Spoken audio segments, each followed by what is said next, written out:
Señor Urresti, bienvenido a Canto Grande FM, el programa Toque de Queda. Bienvenido. Buenos días, muchas gracias por la invitación.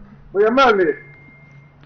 ¿Qué tal? ¿Cómo estás? ¿Qué tal este domingo de Toque de Queda en la casa que ha cambiado totalmente la campaña? Antes, en un domingo, habría que estar en desayunos, habría que estar en mítines, Sí, habría ¿no? que estar ahí, en con toda la ovación, con toda la gente. En los mercados tomando chicha, comiendo Oigo chicharrón. Bueno, yo contento, celebrando mi 43 día del amor, Wow. día Valentín, con mi esposa. Estamos celebrando ya nuestro 43 días de San Valentín. Te están soltando los perros, creo, Daniel. Te están soltando los perros. por ahí. ¿43 años o 43 días? No, 43 años. Yo dije 43 días, estaba preocupado. Enamorado, 9 de novio y 39 de casado. Ah, su madre, está bien, Daniel. Y una gran pregunta, pero ¿qué cualidades se necesita para estar 43 años ¿Cómo hacemos? ¿Cuál es enamorado? ¿Cuál es la fórmula? ¿Cuál es la fórmula? Ahora que todo es tan fútil, tan simple, Tan rápido, un rapidito, choque-fuga. No, bueno, yo creo que ambos tuvimos la suerte de encontrar a nuestro complemento, ¿no? El matrimonio tiene sus altos, sus bajos, hemos pasado por situaciones complicadas, sobre todo que yo era militar, hemos tenido que viajar a diferentes sitios, no hemos vivido permanentemente en un solo lugar, sino que hemos ido recorriendo el país.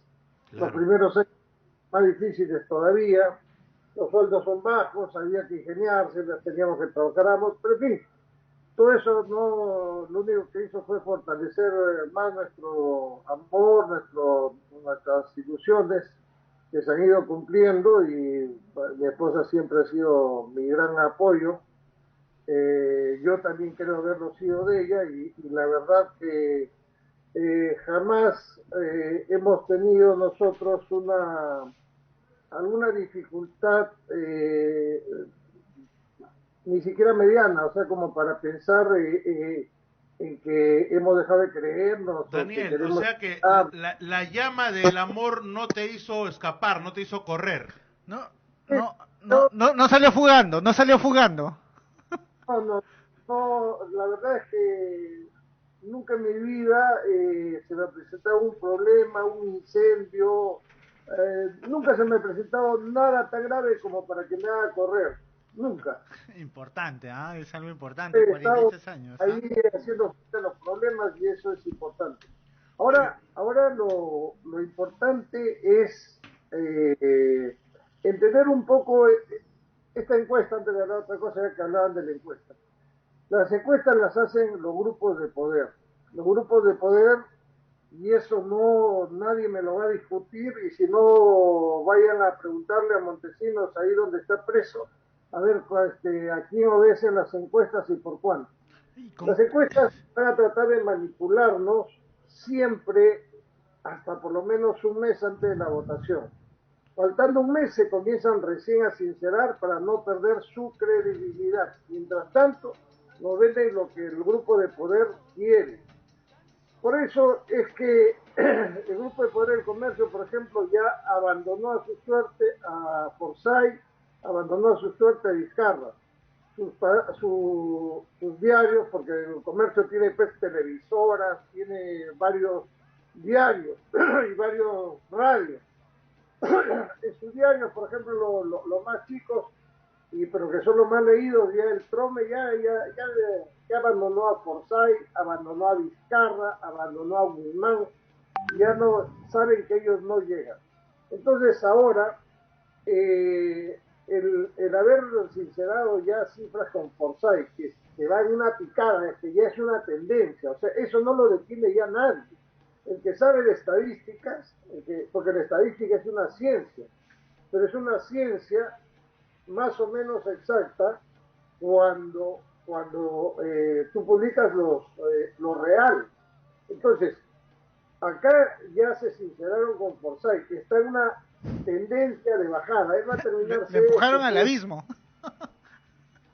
Entonces, ahora, ¿a quién están inflando? Están inflando al Lescano. Lescano, díganme ustedes, ¿qué ha hecho de extraordinario últimas 2 o 3 semanas para poder subir de esta manera. Ha traído las vacunas, ha presentado un plan de gobierno espectacular. O sea, ¿qué es lo que ha hecho? O sea, algo que Se haga accidentó. un ¡pum! Para que suba 6 puntos en Claro, un mes. tampoco está con la vedette del momento ni nada por el estilo, Daniel. Pero haciendo un análisis, Daniel, si me permites, acerca de, tú hablabas mucho de las estadísticas, que ya aparezcas con el 7% nos da una idea. Ya no pueden ocultarlo, ¿me entiendes? Ya no pueden ocultarlo. El hecho que no solamente aparezca, sino que después de 2 semanas de haberme metido una moledora de carne, después de 2 semanas de haberme golpeado los grupos de poder por todos lados, es decir, me han querido echar leña y prenderme fuego. Después de 2 semanas que me saquen con un punto más, eso hay que interpretarlo, hay que entenderlo, pero no solamente por el puntaje en sí, sino porque ya no pueden ocultarlo. O sea, la empresa encuestadora tiene sus márgenes para manejar, entonces dice, no, yo no puedo publicar algo donde le toca menos de 7%, porque yo puedo perder mi credibilidad para adelante, lo que significa que yo debo estar en estos momentos en 10 puntos. Claro, Y pero, más bien es claro en este caso, y que es claro, es de escándalo.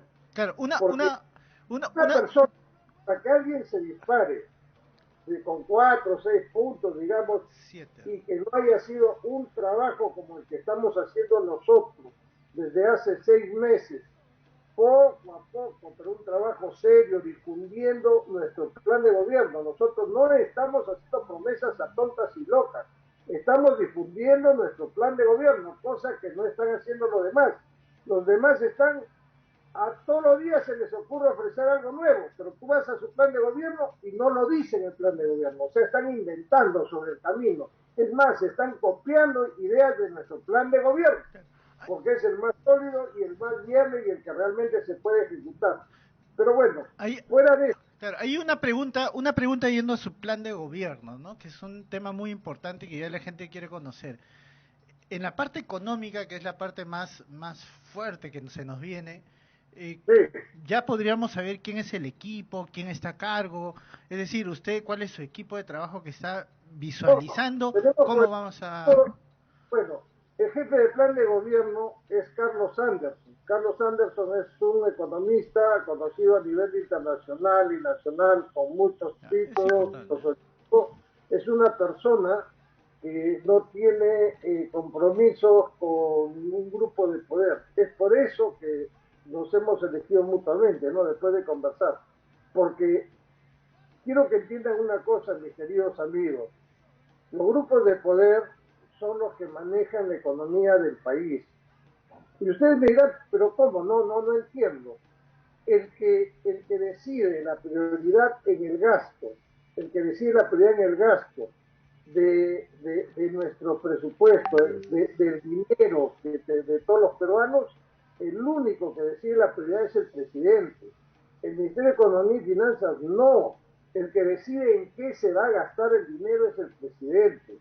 Y durante los últimos 30 o 40 años, ese presidente ha sido un títere en Palacio de Gobierno de los grupos de poder que los han puesto ahí gastando 5, 10 millones de dólares, qué sé yo, incluso ya malas. Una pregunta ahí, sí, una preguntita ahí de fondo.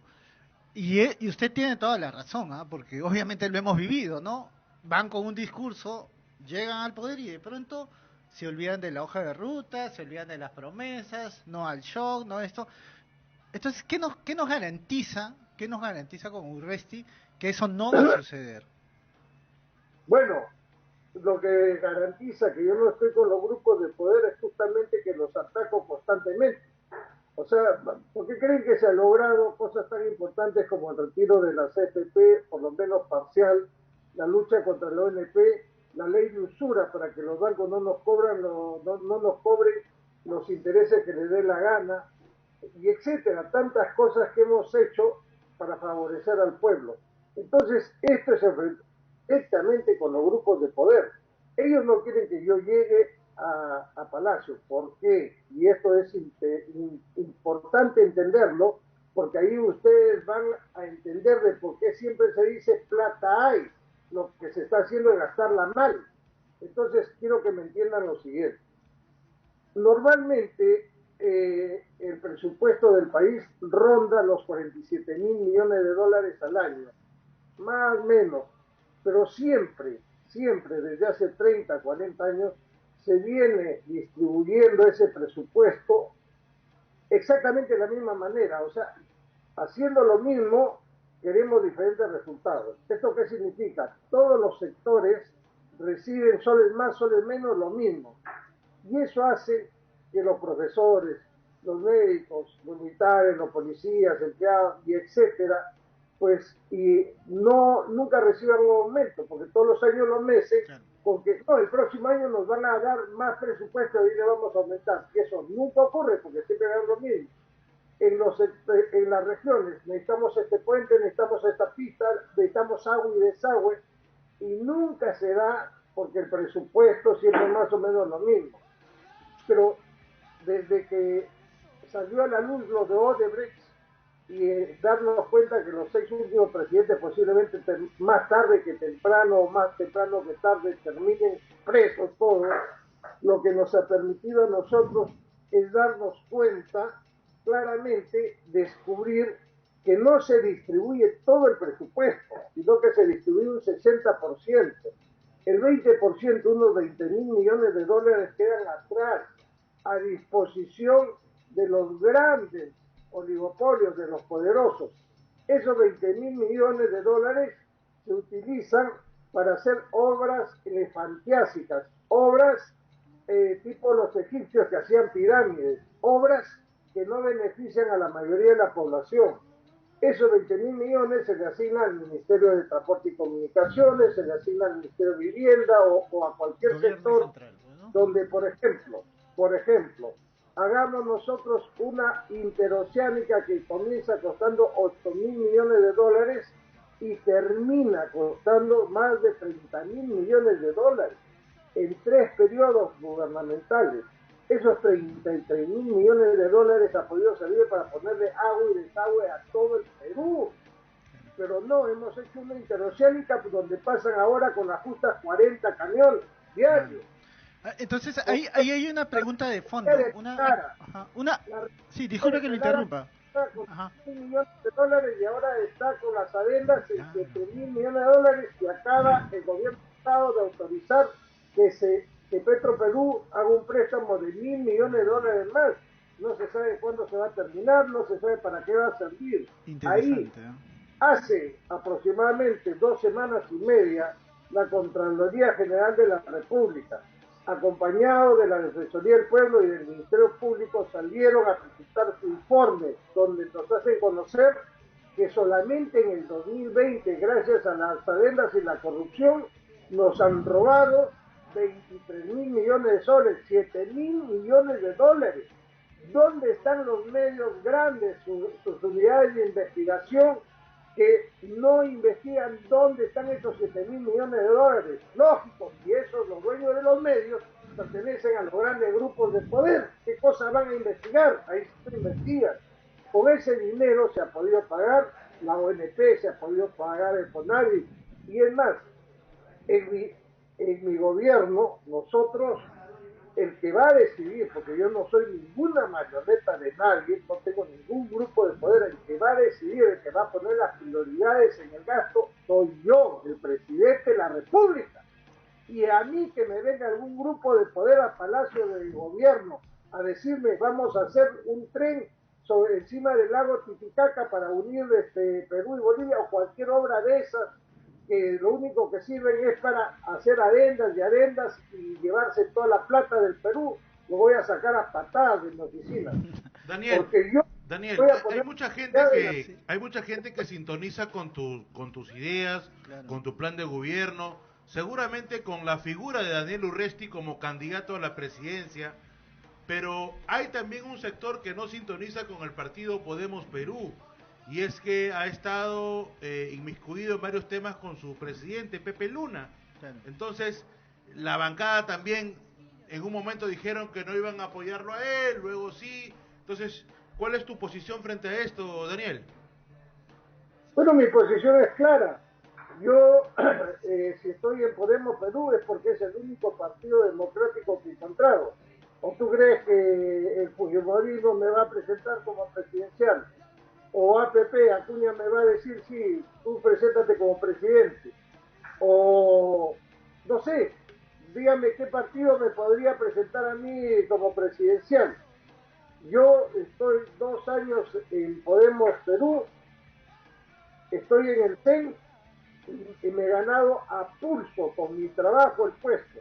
Las bases decidieron, los integrantes de Podemos Perú, que cada vez son más, decidieron que yo lo represente a la presidencial. Y en Podemos Perú no hay dueño, hay un presidente fundador que ante el pedido de las bases lo aceptó, sin más ni más. Dijo, Genial, las bases genial. desean que tú lo representes para la presidencia y aquí en este partido las bases mandan. Ahora tú eres el que tienes que decidir si aceptas esto o no, porque ya eres parte del partido. Genial. Entonces yo dije, me someto a Sí. votación. Y yo acepto si es que salgo elegido, así que efectivamente salí elegido y vamos para adelante. Ahora, Daniel, y si hablamos de la lista de congresistas, ¿quiénes son los 30 personas que te están acompañando para Lima, por ejemplo? A eso voy, a eso voy, a eso voy. Todos los congresistas han sido elegidos por la base, porque hay democracia. Yo no soy un dictador para decir este va o este no va, pero programas como el tuyo sirven justamente para hablar de las cualidades o problemas que tiene cada uno de ellos, porque recuerden que el voto para congresistas no es una lista cerrada, sino que es un voto libre, puedes escoger a quien quieras. Ahora, si me preguntas a quién recomiendo yo, le recomiendo al número 3, que es el jefe del plan de gobierno, Carlos Sanders, que es un gran economista y que va a hacer mucho por el Perú. Sobre los demás candidatos, ustedes averigüen, yo no quiero influenciar, pero medios como el suyo están informando sobre las cualidades o problemas que tiene cada uno y eso servirá para que las personas decidan por qué candidatos al Congreso votar. Claro, Lo Daniel, que sí, Daniel, yo, una pregunta ahí, una pregunta muy importante, ¿no? Si Daniel Urresti no fuese el candidato presidencial y fuese un ciudadano, ¿no? Y un ciudadano de este país, pero ese ciudadano que obviamente necesita tener información, ¿qué cualidades debe tener una persona para ser mínimamente un candidato y qué cualidades debe tener para ser presidente del Perú? mire, en la situación que vivimos actualmente, para sacarnos de este gran problema, necesitamos tener un candidato, porque ojo, no estamos viviendo los 90, o sea, ya no estamos viviendo los 2000, donde vivíamos nosotros en una oscuridad total, desconociendo. Todo era un secreto a voces, se decía, se comentaba, pero no se tenía la certeza de que a los presidentes los ponían los grupos de poder. Siempre se ha comentado eso, pero no había la certeza.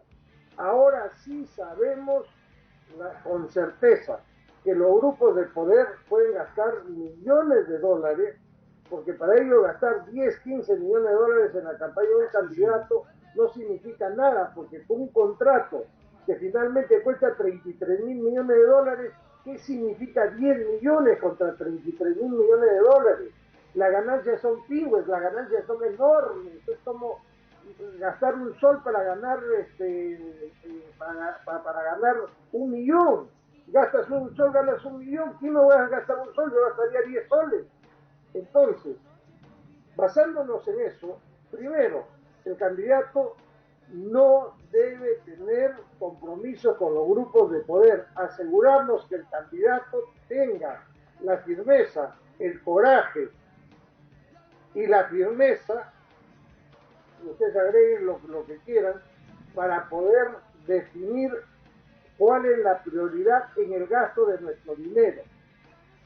Necesitamos nosotros que ahora que cumplimos 200 años, se deje de lado esta terrible diferencia, lo que marca la salud, lo que marca la diferencia más grande entre los peruanos, que es el agua y el desagüe.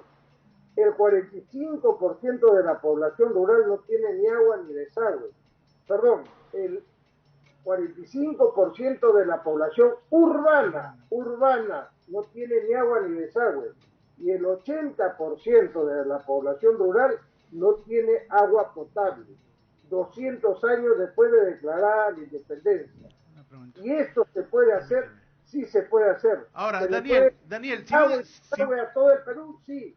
¿Hay plata? Claro que hay dinero. Lo que pasa es que ese dinero se lo gastan en obras elefantiásicas, en elefantes blancos, que no nos sirve a nadie. eso nos queda claro, Daniel, ya lo hemos escuchado.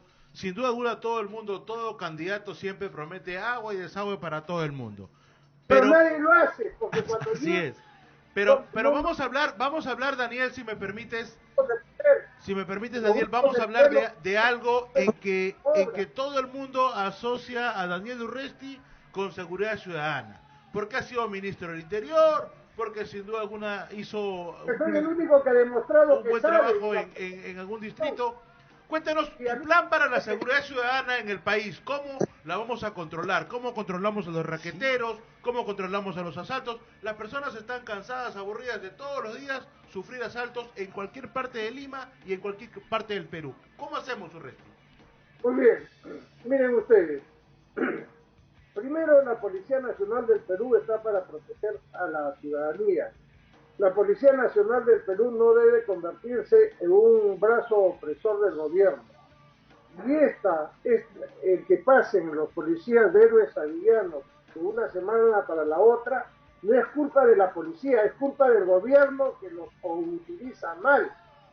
Cuando el gobierno, cuando el Premier, la PCM, la Oficina de Conflictos Sociales y el sector que le corresponde no han hecho su trabajo, es decir, en el caso de la agroindustria. La agroindustria fue una ley de Klimper que dijo, o sea, lo que nosotros siempre hemos escuchado, el Perú no debe exportar simplemente vender el material en bruto, sino darle un valor agregado.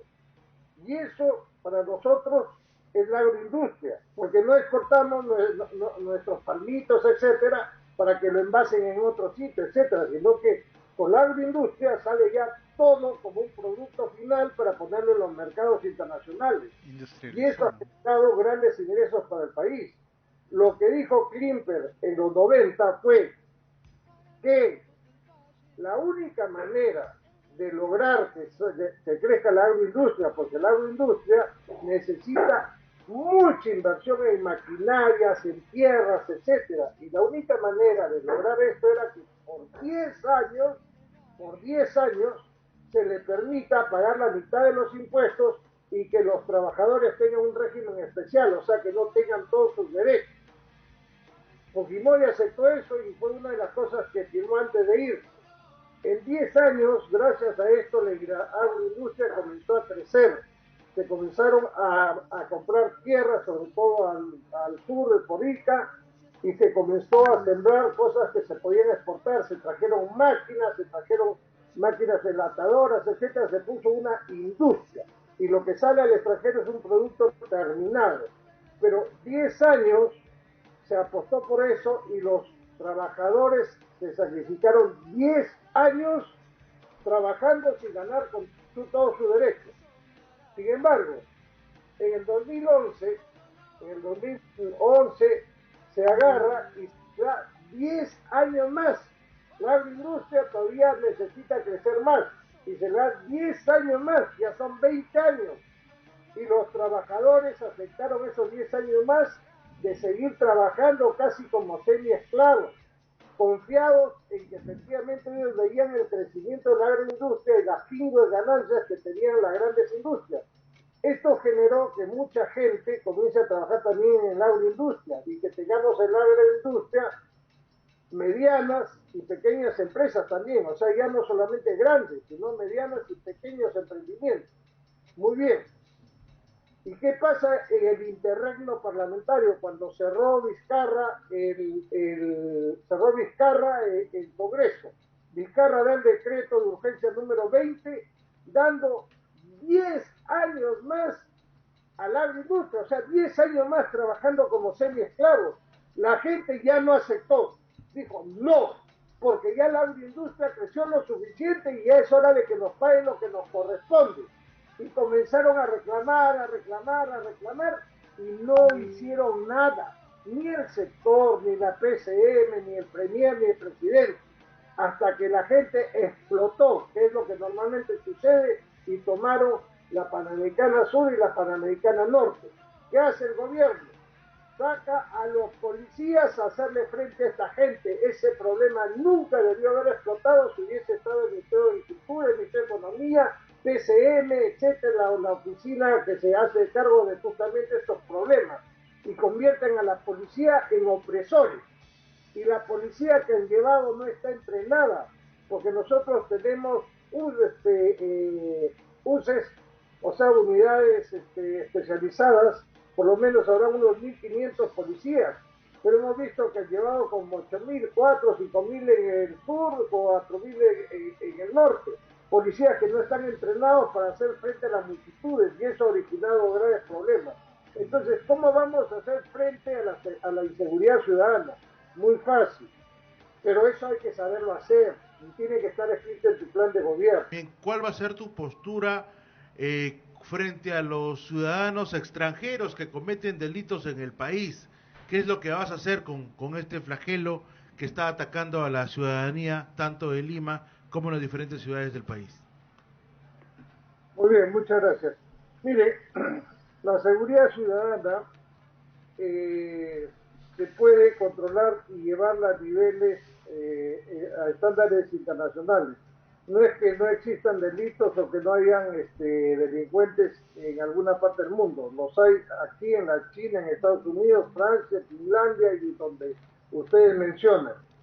Pero el gran problema que tenemos nosotros y que tenemos que entender es que aquí en el Perú el 85% de los delitos son hurto y robo agravado. Es decir, me refiero claramente a los raqueteros que te encuentran en una calle solitaria, bajan de un taxi, de una mototaxi 3 y te quitan todo. Y si es una dama, hasta la pueden violar. Estoy hablando de los robos de celulares, estoy robando del arrachamiento de carteras, estoy robando de que te quitan tu billetera, tu reloj. Ese es el 85% de los delitos que se cometen en el Perú, ¿me entiendes? Y eso es lo que nos tiene a nosotros fritos, nos tiene angustiados, porque por robarte un celular te pueden meter un corte, una cuchillada, y lo que es peor, te pueden meter un disparo, porque los que roban o están organizados o son fumones, y un fumón no mide nada. Está pensando en colocarte el celular para ir a comprarte tu droga. Entonces, ¿qué es lo que tenemos que hacer? La policía tiene varios problemas que en los últimos 50 años no se han solucionado. El primero, tenemos nosotros más o menos entre 110.000 y 115.000 policías que pueden salir a patrullar. Estamos descontando los de sanidad, los administrativos, de casos médicos, a los que no por A o B no pueden hacer. Tenemos entre 110 y 115.000 policías que están en condiciones de salir a patrullar, divididos en 5.000 comisarías, lo que hace que ninguna comisaría en el Perú tenga los efectivos suficientes. Nos faltan efectivos. ¿Cómo lograr aumentar los efectivos? Ya se han probado muchas cosas, hacer más escuelas, etcétera. Finalmente, al año se puede más o menos lograr que salgan unos 8.000 policías de las escuelas de formación, de suboficiales. Pero sigue el déficit, ¿no? Sucede que ese mismo año, los policías que cumplen 30 años de servicio piden su pase al retiro para poder trabajar en otra cosa, como taxistas, como lo que sea, para poder completar su canasta familiar, porque a esa edad ya tienen hijos en la universidad. Y lo que ganan afuera es 1.000 soles aproximadamente, 1.200. Entonces, estos policías que se van de baja con 30 años de servicio tienen 48, 49, 50 años, están enteritos, o sea, no tendrían por qué irse de baja todavía. pero lo hacen porque ya pueden cobrar su pensión. Entonces nosotros nos hemos reunido con ellos, hemos hecho focus group, etcétera, y ellos están dispuestos a no pedir su baja, a quedarse, a seguir trabajando como policías, si se les da un bono de 1.200 soles, bono no pensionable. Y eso es totalmente factible. Con esto lograríamos lo siguiente, que salgan 10.000 policías nuevos y que se vayan de baja 1.000. Entonces ahí sí crece la policía en 9.000. Pero si salen 9.000 policías y se van de baja 10.000, no crece, disminuye en 1.000 policías.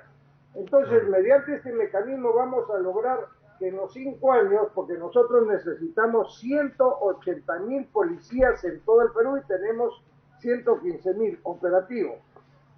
Entonces, con esto vamos a lograr que en los 5 años nuestra policía crezca entre 155.000 y 160.000 policías, para comenzar.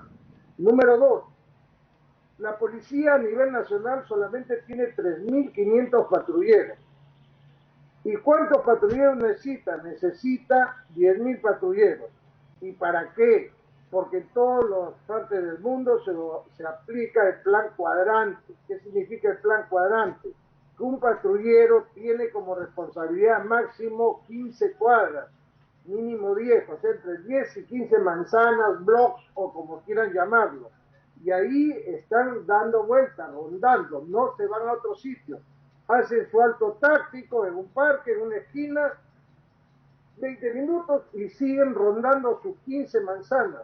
Apenas hay una alerta y si es en su sitio de responsabilidad, pues son los primeros en acudir, ya hacen el plan cerco y están cerca varios patrulleros. Por ejemplo, San Juan de Lurigancho necesita 560 patrulleros.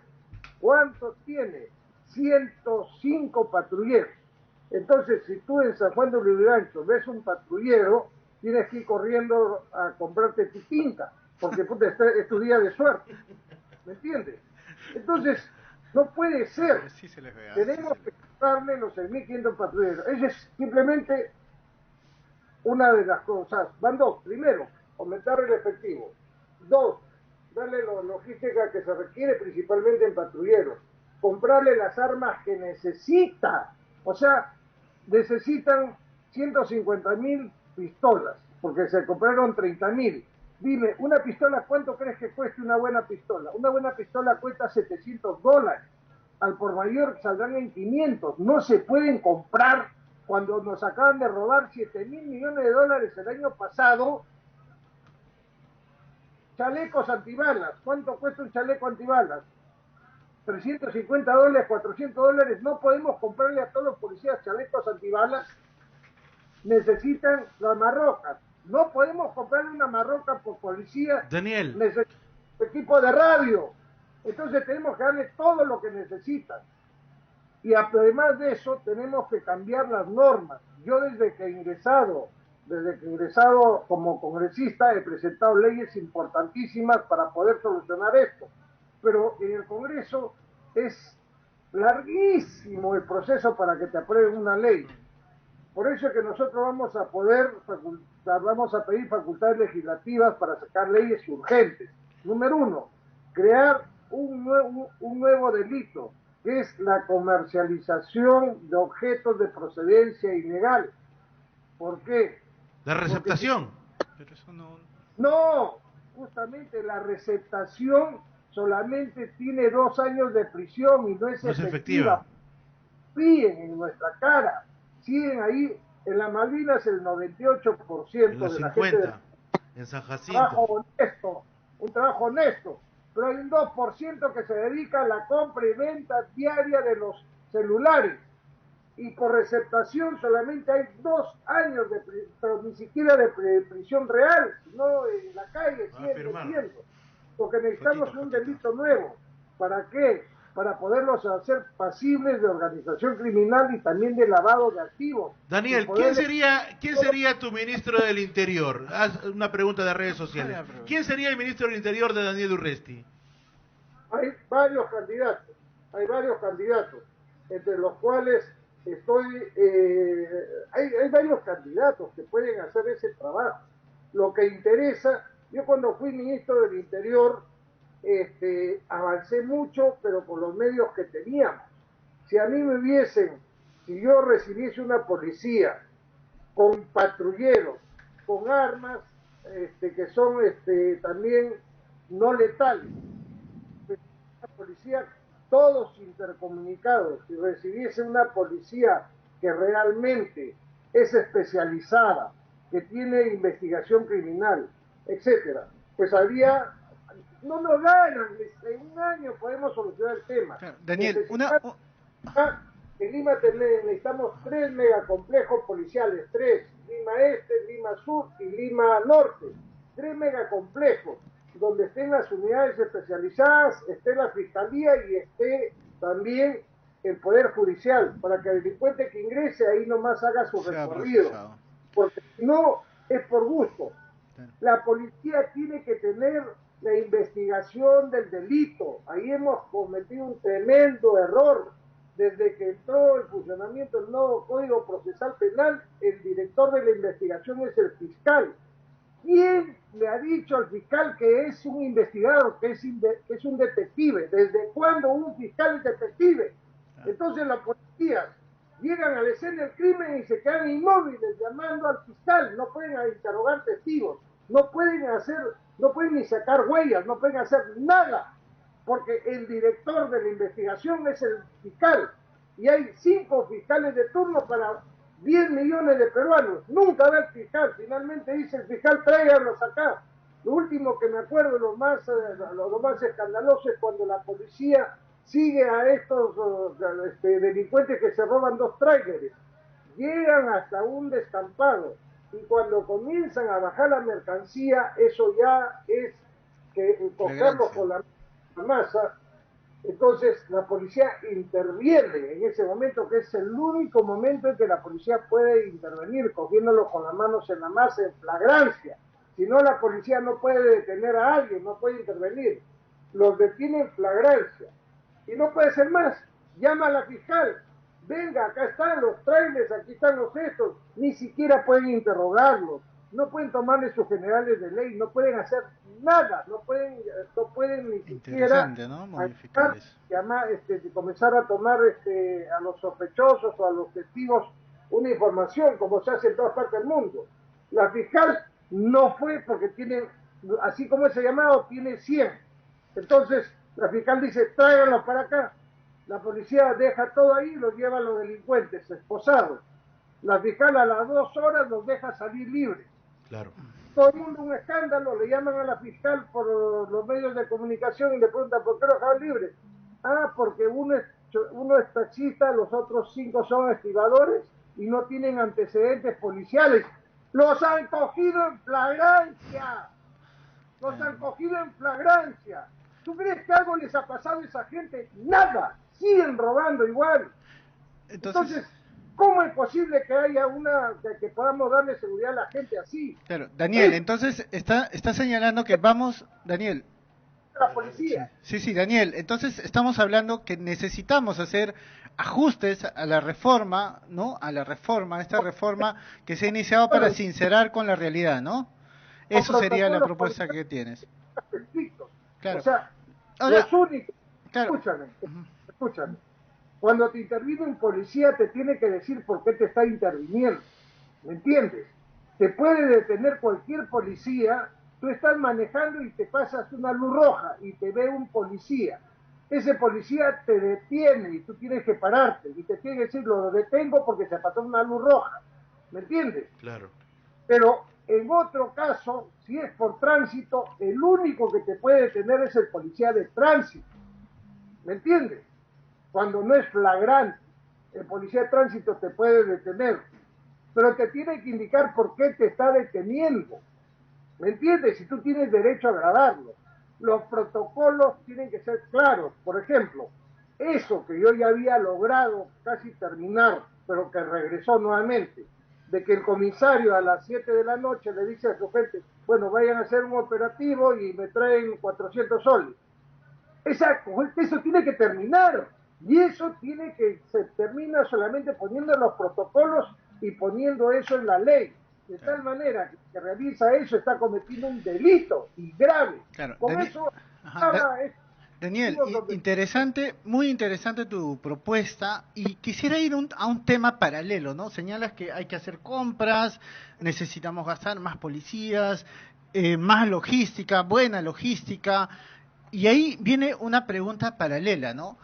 La corrupción, ¿no? Porque obviamente las compras siempre están vinculados con la corrupción. Entonces la pregunta que te haríamos, porque mire, lucha, eso de decir vamos a luchar contra la corrupción es todo un tema trillado. ¿Cuál es la propuesta que tú tienes en ese tema? Voy a tratar de ser claro porque parece que no he sido claro. Y me voy a explayar más. La corrupción comienza desde la distribución del presupuesto.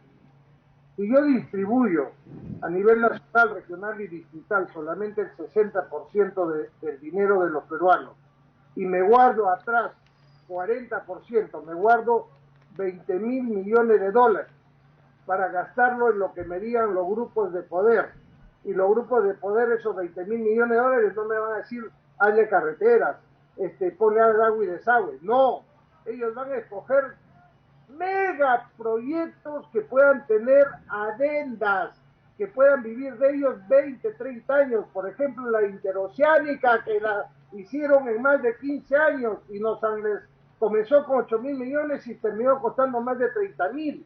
La refinería de Talara, el metro de Lima, por el amor de Dios, comenzó con 5.000 millones de dólares. ¿En cuánto va? Va, creo, en 10.000 millones de dólares. De los 178 kilómetros de túnel, en 5 años han hecho 5 kilómetros. ¿Y cuántas adendas han firmado ya? Significa que los túneles, los 178 kilómetros de túneles, se hacen 1 kilómetro cada año, van a terminarlo dentro de 178 años, cuando ya los autos vuelen y no se necesiten esos túneles. Eso es corrupción pura y dura. Y eso se debe a que esa es la gran corrupción, pues, ¿no?, del país. Todo el mundo tiene la mano en la obra pública. Por eso, y escúchenme bien acá, en mi gobierno los ministerios van a disminuir porque lo vamos a unir por sectores. Pero no es solamente disminuir los ministerios, sino que los ministerios van a quedar solamente para ser normativos, para hacer las políticas públicas y para fiscalizar las políticas públicas de su sector a nivel nacional, fiscalizar que se estén cumpliendo sus políticas públicas en los gobiernos locales, regionales y nacionales. Ninguno de los ministerios va a tener capacidad de hacer compras, de hacer gastos, de invertir en proyectos. Se acabó. Todos los mafiosos de los ministerios se quedaron sin plata. ¿Quién va a hacer la gran obra pública? Vamos a crear el Ministerio de Fomento y Obras Públicas. Y eso porque se nos ocurrió, es una idea que nos nació, mira que ya existió. Hemos visto que el centralizar el gasto en una sola institución es lo que les ha dado resultado a muchísimos países. ¿Por qué? Porque, número uno, el que puede determinar ahí la prioridad en los anteproyectos y proyectos que se realicen es el presidente. Número dos, porque en esa sola institución puede estar la Contraloría de la República, y a la Contraloría de la República tenemos que darle un porcentaje que se calcula matemáticamente por cada obra, para que haga un acompañamiento desde el comienzo, desde el anteproyecto, y no nos engañen con los anteproyectos y proyectos. Sacan proyectos que se supone que van a costar 100 y terminan costando 5.000. Eso es porque el anteproyecto y el proyecto ha estado amañado. Entonces, vamos a tener a la Contraloría recibiendo dinero para que pueda contratar especialistas.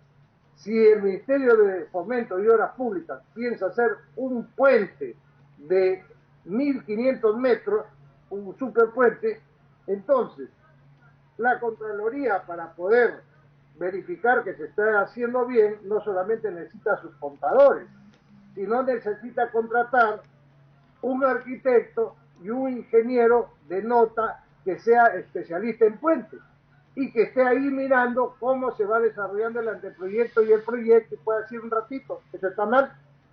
Ustedes acá no están considerando tal o cual cosa. ¿Qué pasa? Quieren hacer adenda después seguramente. Eso yo no lo firmo. Entonces, y además va a estar el Ministerio Público. Una pregunta, ¿y los gobiernos regionales y las municipalidades a cargo de qué estarían dentro de todo este proyecto de descentralización? Mire, la verdadera descentralización está cuando el presidente, en lugar de ir solamente a inaugurar obras, está permanentemente en las regiones. Yo cuando fui ministro del Interior, si logré tanta aprobación fue porque yo iba a hablar con la gente, no con los policías, sino con la gente, para ver cuál era el problema, dónde estaba focalizado y darles una solución de inmediato. Muy bien. Eso es lo que...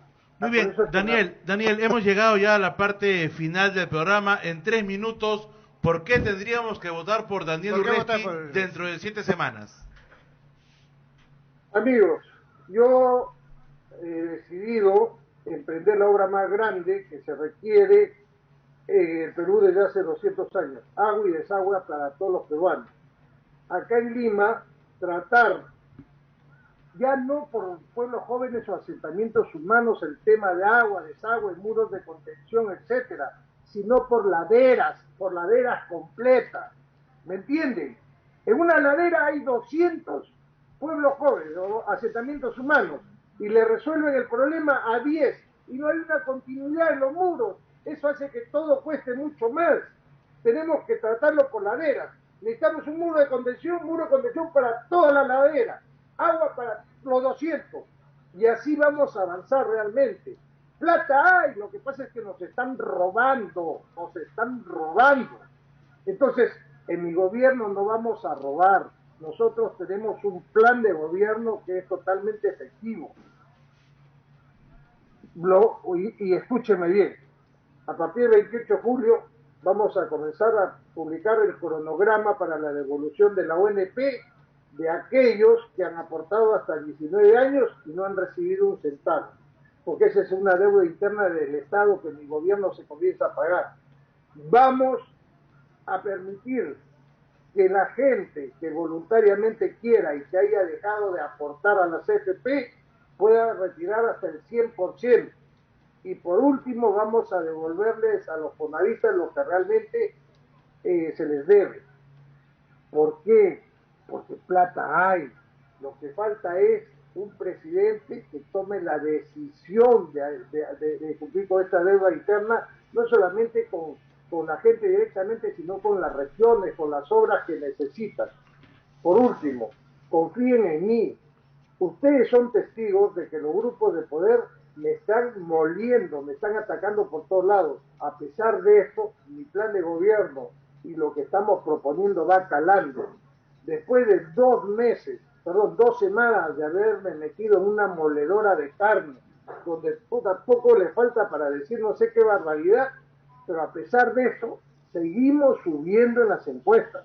La más creíble, pero no por eso verdadera, porque igual la manejan, es la de Ipsos. Y yo ya no me han podido bajar un punto, me han subido más bien, y estoy a 4 puntos del primer puesto. Muy bien. Ellos saben, los grupos de poder saben que yo estoy en segunda vuelta. Van a tratar de hacer lo imposible para que no llegue. ¿Por qué? Porque saben que si Urresti llega, los grupos de poder están en pierde. ¿Cómo es posible que todas las farmacias estén en manos de una sola persona, de un solo grupo, que ellos pongan los precios que quieren, igual que la cerveza, igual que en muchas de las cosas que son realmente tienen un mercado interno? Pero ¿cómo incentivamos la economía, no? También eso y sería no bueno saberlo, ¿no? Sí. Para que vamos a hacer las obras que realmente necesita el pueblo. Muchas gracias. Muchas gracias, Daniel, por haber estado con nosotros aquí en Radio Canto Grande. Te deseamos lo mejor de los éxitos. A toda la gente que no se desanima y más bien sigue alentando. Seguimos creciendo. Y eso es muy bueno. Yo les agradezco mucho. Gracias, Daniel. Gracias a ti, y queremos agradecerte, por supuesto, a ti y a tu equipo de prensa, porque en realidad ha habido una coordinación espectacular. ha sido rápida, sin filtro, sin decir, vamos a preguntar tal No o nos han cual. dicho, De eso verdad, es importante. muchas gracias, Muy Daniel agradecido Lorenzi, por eso. por haber aceptado la entrevista y por no haber arreglado ninguna pregunta. Muchas Todas las gracias. preguntas salieron bien. Gracias. Y esperamos que publiquen más y masivamente sus planes de gobierno y cómo vamos a activar la economía. Daniel, cómo y que pequeña, quede el mediana compromiso empresa. para en un par o 3 Sí. semanas más volver a tener una entrevista final. Ya, perfecto, no hay Genial. ningún problema. Muchas Gracias, gracias. Daniel. Hasta la próxima, Suerte. Daniel. Feliz Muchas día, gracias. pásala bien. 43 Feliz día de la años, amistad. éxitos. Felicidades a Chao. usted y a su esposa. Muy bien, muchas gracias. Vamos a la pausa comercial y Y volvemos volvemos con con más en